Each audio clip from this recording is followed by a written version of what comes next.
Hi అండి. ఈరోజు special recipe పచ్చిరొయ్యలు చింతకాయ. తినేవి 4 ముద్దలే అయినా తృప్తిగా తిన్నాం అనే అనుభూతి కోసం ఏవేవో వేసి తయారు చేయవలసిన అవసరం లేదండి. సింపుల్గా తయారైపోతుంది ఈ పచ్చిరొయ్యలు చింతకాయ. మరి సింపుల్ అండ్ సూపర్గా ఎలా చేసుకోవాలో చూద్దాం రండి. ముందుగా కప్పు చింతకాయలను తీసుకోండి. వీటిని చిన్న చిన్న ముక్కలుగా చేసి 1-2 సార్లు శుభ్రంగా వాష్ చేసుకోండి. ఇవి గింజపట్టని లేత చింతకాయలు. దీని లోపల పప్పు తీయనవసరం లేదండి. ఇప్పుడు బ్లెండర్ జార్లో క్లీన్ చేసుకున్న చింతకాయలు, 4 పచ్చిమిర్చి వేసి అస్సలు నీరు పోయకుండా పల్స్ ఇస్తూ ఆపుతూ మెత్తగా బ్లెండ్ చేసి పక్కనుంచండి. కేజీ మీడియం సైజు పచ్చి రొయ్యలను తీసుకోండి. మరీ చిన్న రొయ్య తీసుకుంటే వేగితే ఇంకా చిన్నగా అయిపోతాయి.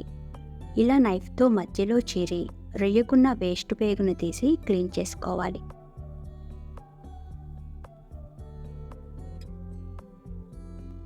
ఇప్పుడు స్టవ్ పైన కడాయిని పెట్టి క్లీన్ చేసుకున్న రొయ్యలను వేసి రొయ్యల్లో నుంచి రిలీజ్ అయిన వాటర్ మొత్తం కూడా ఆవిరైపోయే వరకు కుక్ చేయండి.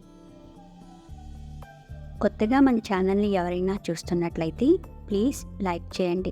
మీ లైక్నైతే వృధా కానివ్వను. ఇలా కుక్ చేసుకున్న రొయ్యలను పక్కనుంచండి. ఇప్పుడు వేరొక కడాయిలో 100 ml ఆయిల్ని వేసి వేడెక్కనివ్వండి. వేడెక్కిన ఆయిల్లో రొయ్యలను వేసి జస్ట్ 2 నిమిషాలు మాత్రమే వేయించండి. మరీ ఎక్కువసేపు ఎక్కితే రొయ్య గట్టిపడిపోతుంది. ఇందులో 4 మీడియం సైజు ఉల్లిపాయ తరుగు, 2 పచ్చిమిర్చి చీరికలు,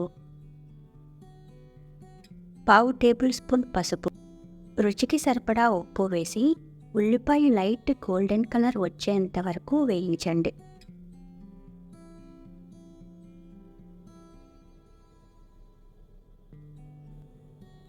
ఇప్పుడు 3 టేబుల్ స్పూన్లు అల్లం వెల్లుల్లి పేస్ట్ వేసి పచ్చివాసన పోయే వరకు వేయించండి.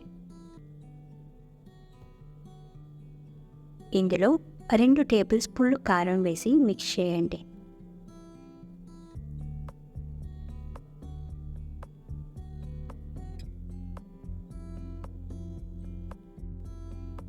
ఇప్పుడు అరకప్పు నీరు పోసి నూనె పైకి తేలే వరకు మూత పెట్టి ఉడికించండి.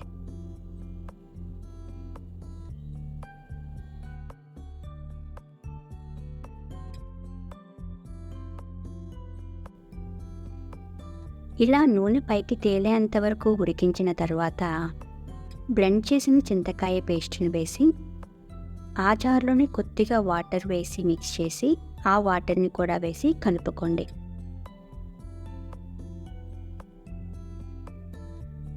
కూర దగ్గర పడే వరకు లో ఫ్లేమ్లో ఉడికించండి. మధ్య మధ్యన కలుపుకుంటూ అడుగు పట్టకుండా ఉడికించండి. ఒకవేళ అడుగు పట్టిందా కూర ఫ్లేవర్ మారిపోతుందని గమనించండి. అంతే, సింపుల్ అండ్ టేస్టీగా చేసుకుని పచ్చి రొయ్యలు చింతకాయ తయారు. ఈ వీడియో మీకు నచ్చినట్లయితే లైక్ చేయండి, షేర్ చేయండి, సబ్స్క్రైబ్ చేయండి. Thank you.